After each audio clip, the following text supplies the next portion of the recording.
Help me understand something. If this is his third album and second re-release, how is he just being nominated for Best New Artist?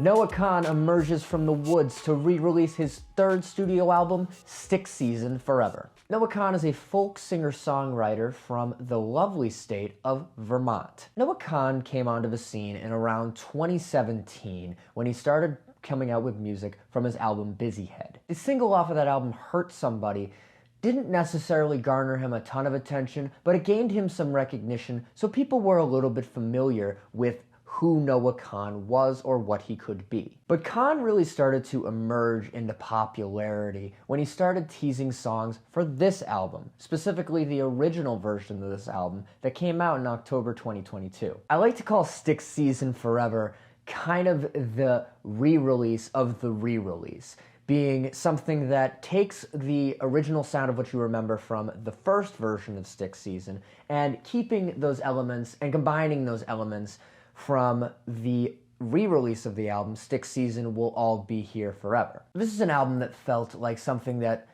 opens up Noah Kahan to fans that don't or wouldn't otherwise know who he is. You're greeted almost instantly by the first three songs on here, Northern Attitude, Stick Season, and All My Love. Each of these songs introduces you to that grand, big sound that's gonna come off of this album with the mix of the acoustics, like your banjos, your mandolins, your acoustic guitars. And each of these songs gives me a similar vibe of, I imagine I'm sitting at a campfire listening to Noah Kahan sing something like, I love Vermont, but it's the season of the sticks. I will also say that I do enjoy some of his calls to being from New England, especially on songs like Homesick. And I think right out the gate, fans of folk pop are really going to enjoy this. But let me repeat, fans of folk pop will enjoy this. If you're one of those people that is tired of pop radio or tired of the familiar pop sound, this album is gonna drive you insane. Something I noticed right away when listening to this album is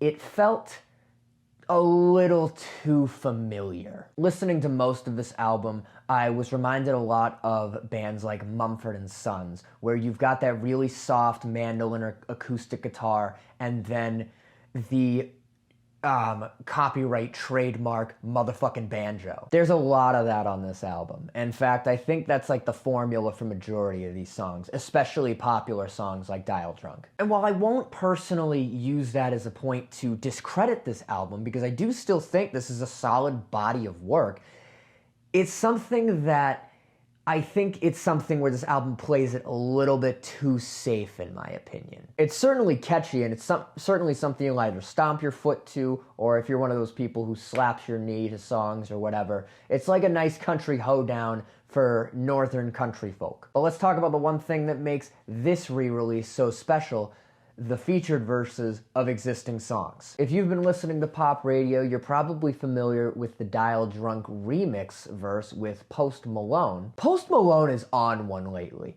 He has gone from full-on rapper to now working with multiple folk and acoustic artists. The man just got revealed that he's gonna be on the next Taylor Swift album. Yes, you heard it right, a Taylor Swift album. But this isn't a review of Post Malone, this is a review of Noah Kahan. I think Post Malone helps add something to the already existing Dial Drunk. And I already really like a lot of what Noah Kahan is saying on here. And adding Post Malone's verse to that just makes it feel especially strong. And I think the only other feature I really want to talk about on here is Kacey Musgraves' verse on She Calls Me Back. I didn't know what to expect going into this when I heard it, but once I heard it, I was really happy with what I heard. I've always been satisfied with Kacey Musgraves every time I hear her voice, but her on this, especially with Noah Kahan, really melds nicely. Though that's about it for the features being remarkable in my opinion. I'm not really blown away by much else. I was especially disappointed by Brandi Carlile's feature on You're Gonna Go Far, because I really liked the riffs that she was delivering on the first part of the song, and then I was unimpressed by her verse. And then you've got problems where the blend just feels really off. Hosier on the remix of Northern Attitudes, I think sounds great, but he kind of sounds like an Irish version of Serge Tankian from System of a Down. And more importantly, he feels super like up here, and Noah just feels kind of like down here. It feels overpowering. Like Hozier sounds like somebody who should be singing with like an orchestra, a big choir. Like he's got a loud, huge sound to him, and then Noah Kahan is just that dude with a guitar at your fireplace. But is this enough to detract from this being a quality album? No. Though I would be lying to you if I told you that I didn't think this album was the epitome of safe. While I do think Noah Kahan makes himself very vulnerable and opens himself up a lot on this album, making for some really great listens on this album, I honestly don't think you're missing anything, and it doesn't sound like anything that's too amazingly new.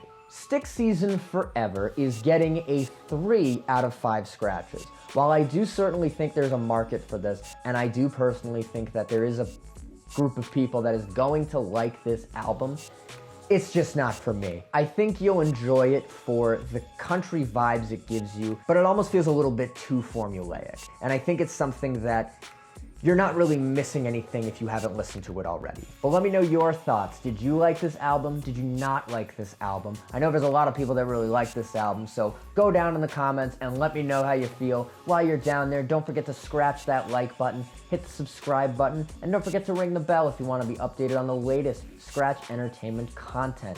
Additionally, if you're a fan and you want to suggest me an album that you'd like to see me either tear apart or give nothing but praise to, go into my Instagram and TikTok DMs, give me a shout. I'd be happy to take your suggestions. Same if you're an independent artist and you just want to talk and you want to get profiled and you want to get known, I'd be happy to chat with you and learn a little bit more about you. There's more content coming on the way. Don't forget to keep it locked to Scratch Entertainment.